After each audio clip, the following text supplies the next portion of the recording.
상담 첫 회기부터 그 치료 또는 문제 해결할 때까지 그 어떻게 치료해야 되는 거에 대한 치료 방법이 구조화되어 있다라고 말씀드리고 싶어요. 그래서 구체적으로 상담 1회기 때는 이와 같은 걸로 인도를 하세요. 그러면 반드시 효과가 있을 것입니다. 그 다음에 이제 2회기는 1회기를 마치고 그 다음 이러한 시스템이 있고 이러한 구조화된 치료 방법이 있으니까 그것을 인도하세요.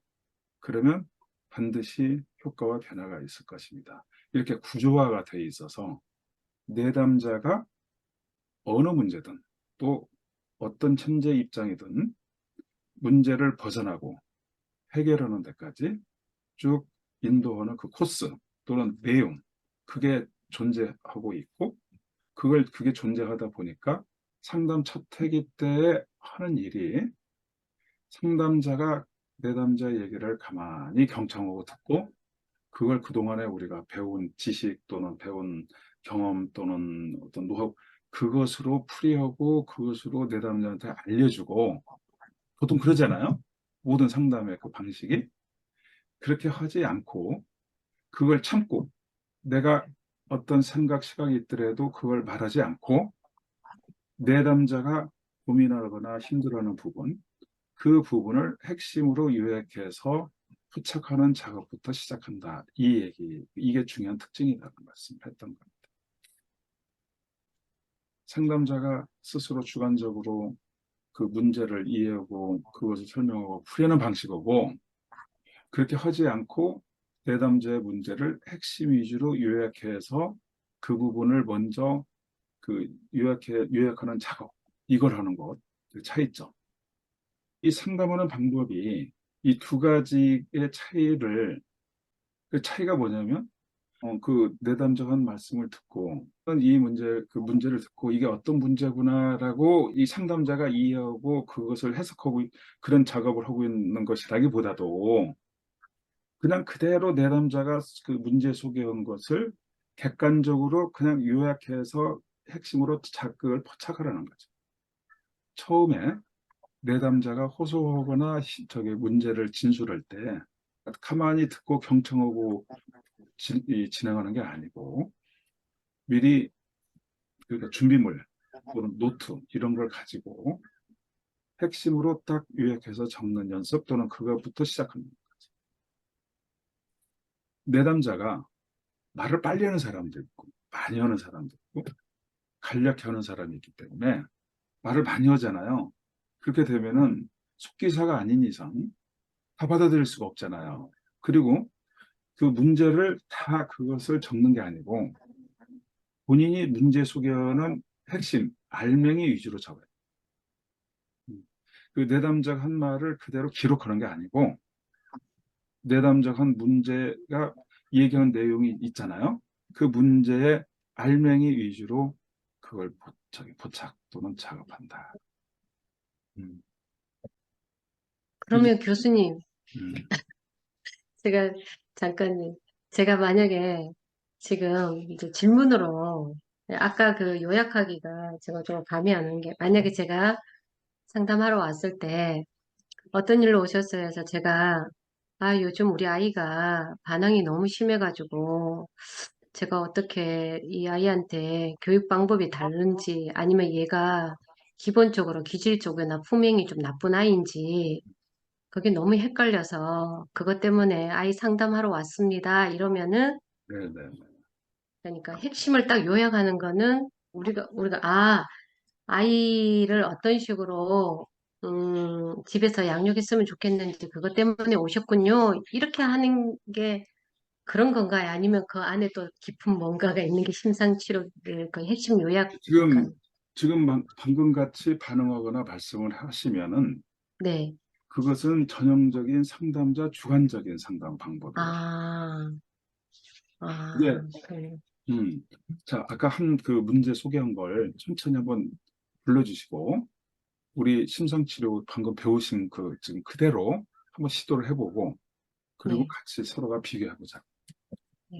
한번 다시 한번 말씀해 주세요.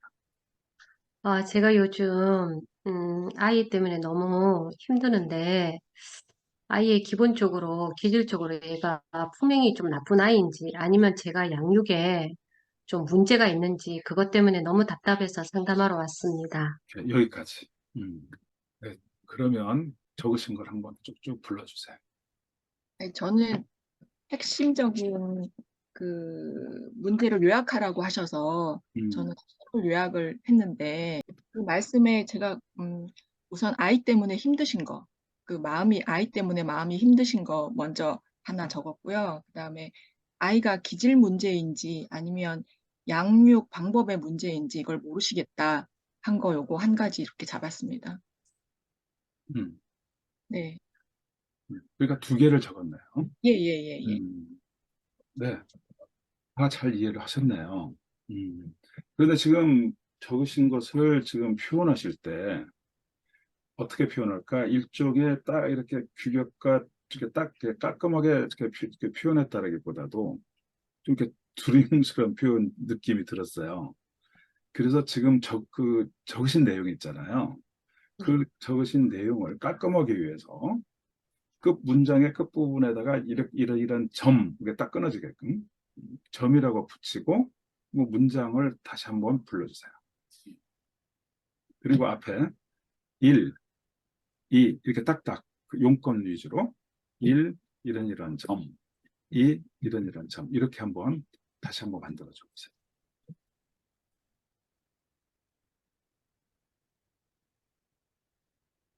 일단 아이 때문에 힘드는 점이 힘드는데, 점으로 안 되는데, 힘들어서 음. 왔다. 아니 어, 일단 점으로 하여튼 만들어 보세요. 어, 그리고 앞에 네, 그냥 1, 2 내가 지금 두 개를 했는지 세 개를 했는지 그냥 1, 2, 3 네. 이렇게 붙여보세요. 어, 용건 위주로. 내 아이 때문에 힘드는 점. 1. 품행의 문제인지. 2. 양육 방법이 틀렸는지. 네, 그 두 개도 붙여보세요. 점을. 어, 아이 때문에 힘드는 점. 음, 1. 품행의 문제와 어, 양육 방법이 틀린 거. 아무튼 잘했습니다. 아주 잘했어요. 1. 아이 때문에 마음이 힘든 점. 두 번째, 어, 기질 문제 또는 양육 방법을 확인하고자 하는 점. 음, 예. 오케이. 네. 그다음 1. 아이의 행동, 2. 기질의 문제, 3. 양육에 잘못된 부분이 있는지. 여기다가 점을 붙여서 다시 한번 불러주세요. 아이의 행동점, 2. 기질의 1. 아이의 문제 행동점, 2. 제가 이게 잘못 이해하고 있는 건가요? 괜찮습니다. 하면 다 나중에 다 깨닫게 해보십시오. 2. 기질의 문제, 3. 이제 양육에 잘못된 부분. 음, 오케이. 다들 수고했어요. 자, 이번에는 우리 차승희 선생님 있죠? 한번 불러주세요. 1. 아이가 말을 안 들어서 힘든 점. 2. 기질적 품액이 나빠서 그런 건지, 양육 방법이 틀린 건지 잘 모르겠다는 점. 이렇게 두 가지 있었어요. 음, 다들 잘했어요. 우리 스스로 그 박수 한번 칩시다. 잘하셨기 때문에 잘하셨어요. 제가 아까 적은 것을 한번 불러볼게요. 1. 요즘 아이 때문에 너무 힘든 점. 2. 아이가 말을 너무 안 듣는 점. 3. 아이가 기본적으로 품행이 안 좋은 아이인지 궁금한 점. 4. 내가 내 아이에 대한 양육 방법이 틀렸는지 알고 싶은 점. 이렇게 저는 네 가지로 이렇게 적었어요.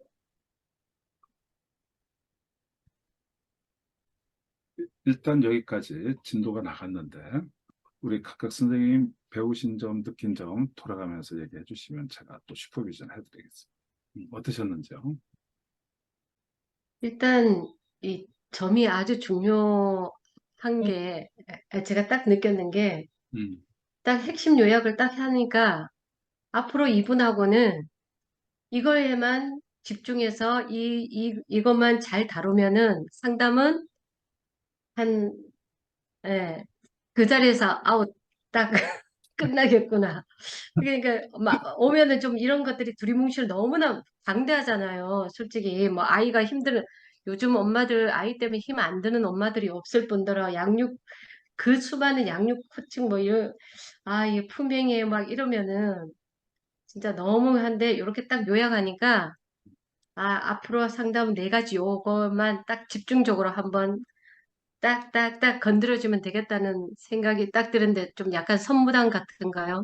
아주 말씀 잘하셨습니다. 아주 잘하셨고, 올바로 이해를 하신 것 같아요. 잘하셨습니다. 그다음 우리 장 선생님, 장수현 선생님. 아니, 상담의 목표를 정하기가 너무 수월할 것 같아요. 그리고 이게 그냥 그 다뤄야 될 내용들을 이렇게 구조화시키는 것도 한 번에 그냥 다 해결돼서 되게 용이할 것 같아요. 음, 네. 아유, 역시 우리 선생님들이 공부 내공이 있으시니까 팍팍 따라오시는 거예요. 초기에 제가 말씀드렸잖아요. 우리가 그 사람을 치유하거나 문제를 해결하기 위해서 우리가 그동안에 할 수 있는 모든 방법을 다 모아보면 상담이라는 장면에 와서 처음에 문제를 호소하거나 말하잖아요. 그러면 그때 어떻게 이 문제를 받아들이느냐, 이렇게 출발하는 부분은 굉장히 변함이 없는 중대한 문제고, 이 부분부터 차이와 특징이 있구나라는 점입니다. 심상치료는. 오늘 지금 실습한 거 있잖아요. 이 부분이 유일무이한 특징이다. 이렇게 표현할 수 있어요. 그 어디서도 이러한 방법을 제시하거나 가르치거나 아는 상황이 아니고 심상치료만이 갖고 있는 매우 중요한 특징이다. 이렇게 먼저 말씀드릴 수 있죠. 음, 교수님, 저희 궁금한 게 있는데요. 네. 혹시 질문을 하나 해도 될까요? 물론이죠. 아까 이제 저희가 예로 한번 들어봤던 호소 문제는 지금 그 내담자가 자신의 문제에 대해서 굉장히 명확하게 알고 정리해가지고 호소 문제를 처음에 이렇게 얘기해준 저는 사례라고 생각을 하거든요. 근데 이제 내담자가 굉장히 혼란스럽고 자기의 감정에 대해서도 제대로 알지 못하는 내담자가 이제 상담실에 처음에 왔을 때 사실은 굉장히 어려움을 호소하면서 상담실을 찾아왔지만 자기도 자기가 왜, 뭐 때문에 이런지를 잘 모르는 경우가 있어요. 그리고 그 사람이 얘기한 것이 만약에 우울이면 그냥 힘들다 혹은 우울이라는 말이고 그것에 대한 이유가 사실 잘 모르겠다라고 할 수도 있는 상태에서 사실 상담이 시작이 될 수도 있기 때문에 이제 우리가 정확하게 그 사람이 처음 말한 것으로 우리가 상담을 끝까지 그 단어를 가지고 가는 것에 대해서 혹시나 중간에 진짜 중요한 거를 우리가 알게 되어서 이제 다시 구조화를 조금 이제 수정하면서 방향을 조금 이런 조율이 좀 필요한 경우도 있지 않을까 이런 궁금증이 좀 들긴 한 것 같아요. 굉장히 자기도 자기에 대해서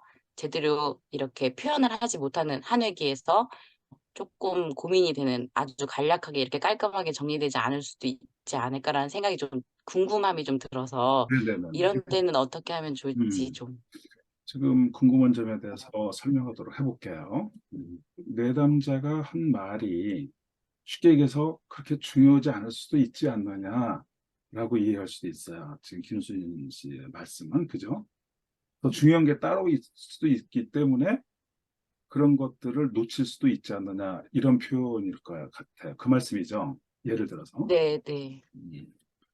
이분이 한 말을 그것만 우리가 집중하고 그것만 다룬다면은 중요한 문제를 놓칠 수 있다. 그 부분 동의할 수가 있어요. 우리가 지금 하는 이 방식이 초기에 하는 작업이라는 거예요. 무슨 얘기냐면 이것만 하고 이것 방식을 계속 이어서 상담하는 게 아니고 이렇게 해놓고 중요한 문제를 들어간다. 이렇게 이해하면 무난할 거예요. 근데 이것을 하면서 내담자와 상담자 간의 중대한 약속이 되는 거예요. 어떤 문제를 다룬다는 부분에 서로 오해를 하지 않고, 그리고 문제를 보는 시각을 내담자가 스스로 간에 거의 100% 동의하는 부분이 너무나 중요하다. 내담자에게는 본인이 생각하는 문제 그 자체 전부예요. 처음에 와서. 그리고 지금 우리 김순희 선생님이 말씀한 대로 문제가 따로 있다고 하는 부분은 말을 하지 못했거나 더 깊은, 그 원인이랄까? 더 중요한 부분이 존재할 수 있잖아요. 그것을 올바로 다루기 위해서라도 이 작업은 반드시 해야 된다. 이렇게 표현할 수 있어요. 이걸 하지 않고 깊은 부분에 들어가잖아요. 들어가게 되게 되면 현실적으로 문제에 대해서 서로 보는 시각이 붕 뜨거나 뭐가 문제라는 부분이 서로 분명하지 않게 되면은 원인 분석을 했던 부분이 혼란이 올 수도 있어요. 무슨 얘기냐면 결국은 깊은 중요한 문제라고 하거나 근데 굉장히 그 심층적인 문제까지를 들어가야 되는 건데 이 심층적인 문제를 들어가는 그 근거가 무엇냐라는 점이에요. 아까도 우리 정신분석에서 무의식적인 갈등 같은 거 얘기했잖아요. 그러면 무의식적인 갈등이 지금 문제의 뭐 핵심, 뭐 원인이라고 만약에 밝혀졌다고 치면 어떤 문제에 대한 원인이냐는 점이에요. 그럼 뭐라고 얘기할 수 있을까요? 바로 우리가 이렇게 서로 간에 합의하고 유약한 문제 있죠. 이게 1차적으로 가장 중요한 진단인데 진단을 해놓고 치료도 하고 원인도 규명하고 실제 다른 문제가 있는가를 찾아보는 거예요. 근데 이걸 않고 그런 게 중요하다라고 불쑥 어린 시절이나 뭐 그 분석을 하잖아요. 그럼 뭐 어떤 문제를 우리가 다루냐는 점이에요. 그리고 상담은 현실적으로 항상 어떤 법칙에 따르냐면 본인이 얻고자 하는 부분이 과연 얻어졌느냐로 결론이 내려지는 거거든요. 상담을 하고 나서 내가 뭐 많은 것을 알게 되고 깨우쳤다고 했잖아요. 그거하고 본인이 와서 문제를 해결하고 하는 내용하고 다를 수 있어요. 초기에 와서 문제 있죠. 본인이 얘기한 거. 그거예요. 알고 보면. 그리고 이것 본인이 생각하고 말하고 행동하는 거 있잖아요. 그 자체예요. 그걸 변화시키는 거거든요. 그러니까 본인이 와서 소개하는 말이 매우 매우 중요하고 설령 당사자가 자기가 한 말이 중요한지 모른 채 이 얘기를 했잖아요. 그럼 그 중요성을 또 가르쳐 주는 거죠. 또는 그걸 변화시켜야 돼요. 그래서 내담자가 소개하는 문제를 절대로 우리는 그 부분을 소홀히 하면 안 된다는 거죠. 이 문제가 이건 말로 하는 거 중요하지 않으니까 놔두고 하자라는 법은 없어요. 문제는 진단은 내려야 되니까. 그리고 이 진단한 부분을 해결하기 위해서 온갖 노력과 시도를 하는 거예요. 이거에 대한 아직 안 알려져 있는 문제 또는 내면 어린 시절 또는 뭔가 더 어떤 밝혀야 되는 부분 그런 부분들은 이제 2회기, 3회기, 3회기, 4회기 이렇게 그래서 상담을 1회에 끝나지 않고 이것을 가지고 출발한다 이렇게 이해하시면 돼요. 이것은 문제가 아니니까 일단은 이 문제는 보류하자라고 할 수는 없어요. 왜냐하면 문제가 정해야 상담을 하는 거예요. 어떤 문제를 해결하는 것이 정해져야 된다니까요. 그러니까 내담자가 하는 얘기를 소홀히 하면도 안 되고 문제에 대해서 이것은 이 사람의 진짜 문제가 아니야라고 해서 그것을 그냥 그냥 흘려보내도 절대로 안 되세요. 그리고 나서 들어가야 되니까. 생략하고 할 수는 없어요. 이 문제가 아니다라고 상담할 수는 없지. 그런 면이 있어요. 선생님, 이거 심상치료에 대해서 제가 워낙 몰라서 그러는데, 만약 그 다른 치료 방법보다 생각과 말과 행동을 다 변화시키는 과정까지 가려면 굉장히 오랜 그 상담 시간이 걸리겠네요, 기간이. 말, 행동, 그 사람 뭐 어떤 뭐 습관 뭐 어떤 문제가 되는 것들을 고치려면은 사실 시간이 엄청 오래 걸리는 성질이에요, 자체가. 음. 심상치료 방법으로 하는 부분이 최단기로 끝날 수 있다라고 자부할 수 있어. 이렇게 해야만이. 이렇게 하지 않으면 망망대해 수용하고 가는 셈이에요. 그냥 대화하고 계속 상담을 해서 문제를 해결하려고 치게 되면은 아마 30년이 걸릴 수도 있어요. 한 문제를 해결하는데. 그 원리가. 그러니까 그런 부분을 피해야 되고 그 수준을 넘어가야 우리가 전문가라고 그러지.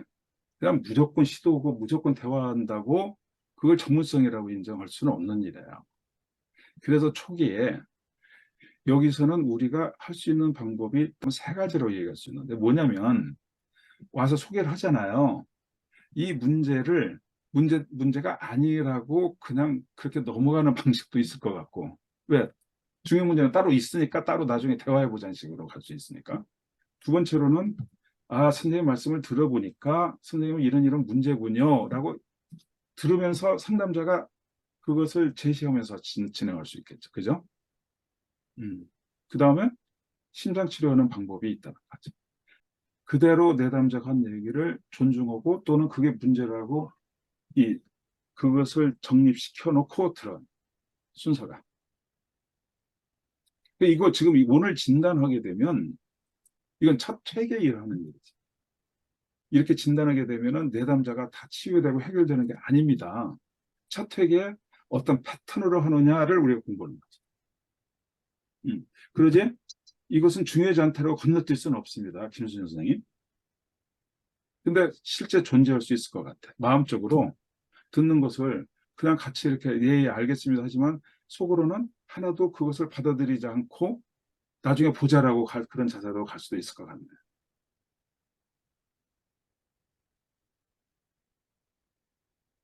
그다음 또 한 가지 중요한 점은 지금 문제를 이렇게 정해 놓아야만이 분석이 제대로 들어가요. 원인 분석이. 분석이라는 뜻이 정신적인 세계나 내면의 세계나 마음이나 무의식을 들어가는 것이 분석이 아니에요.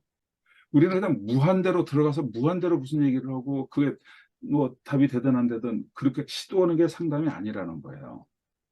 반드시 분석이나 원인 규명은 문제가 정해져고 이 문제를 해결하기 위해서 들어가는 것을 분석을 하고 해야지 나를 분석해 주세요. 당신 마음은 이렇고 그것은 이 심리 상담이나 심리 치료 쪽이 아니고 무슨 저기 사주 보거나 무슨 철학하는 쪽에서는 당신 속은 이렇고 옛날 전생 그렇게 통으로 얘기하는 그런 분석은 심리 상담 쪽은 아니죠. 내가 만약에 우울증이 있죠. 그 우울증을 소개하잖아요. 그럼 이 우울증을 어떤 식으로 해결하거나 변화하는 것을 목표로 우리는 인도를 해야 된다. 이게 우리의 정체성이에요. 그 얘기예요. 그러니까 그분이 얘기했던 부분을 그 자체를 변화시켜야 되는 거예요. 나는 우울증입니다라고 하는 분이 있죠. 문제를 소개했어요. 와서 나는 우울증입니다라고. 이분을 우리가 열심히 치료를 했어요. 그래서 성공리 치료가 됐다고 치면 이분은 어떻게 변할까요? 흔히 그럴 수 있잖아요. 상담에서 나를 많이 알게 됐다. 우울증이 왜 왔는지도 알게 됐다. 이렇게 다 하잖아요. 어쨌든 내면은 어땠고 뭐 가정 환경은 어떻고 막 많은 것들을 알게 돼서 유익했고 좋았습니다. 그렇게 얘기하는 게 치료 같은 기준일까요? 심상치료는 동의하지 않아요. 그것은 치료 목표가 아니라는 거예요. 그러면 치료 목표는 뭘까요? 만약에 내 문제는 우울증입니다 라고 했을 때 내가 우울증이라는 분이 상담을 하고 나서 어떻게 변하는 것이 모델이고 이상적이냐면요. 더 이상 우울증은 또는 우울은 나하고는 상관이 없습니다. 나는 우울에서 벗어났습니다. 그게 목표죠. 상담을 하고 나서 참 편해졌습니다라고 얘기하잖아요. 그게 치료 목표가 될까요? 그 차이점이 있다는 거죠. 심상치료는 그것을 접근하는 방법을 제시하는 거죠. 즉 진단이 내려지면은 치료 목표가 동시에 같이 정해져요. 제가 아까 그 요약했던 네 가지 예를 들어서 1번. 요즘 아이 때문에 너무 힘든 점 했잖아요. 예를 들어. 그럼 이게 동시에 치료 목표가 같이 정해지는 거예요. 여기서 치료 목표는 뭐냐면요. 요즘 아이 때문에 너무 힘들잖아요. 이제 나는 아이 때문에 더 이상 힘들지 않습니다예요. 그다음 2번. 요즘 아이가 말을 너무 듣지 않습니다잖아요. 듣지 않는 점. 이거의 치료 목표는요. 내 아이가 말을 잘 듣는 점이에요. 또는 내 아이가 말을 안 듣는 점이 더 이상 문제가 되지 않는 점. 이게 치료 목표죠. 이와 같이 치료 목표가 진단을 정확하게 내리면서 이게 다 계속 펼쳐진다는 거죠. 우리 선생님 고생하셨으니까 지금 후에 다시 들어오도록 하겠습니다.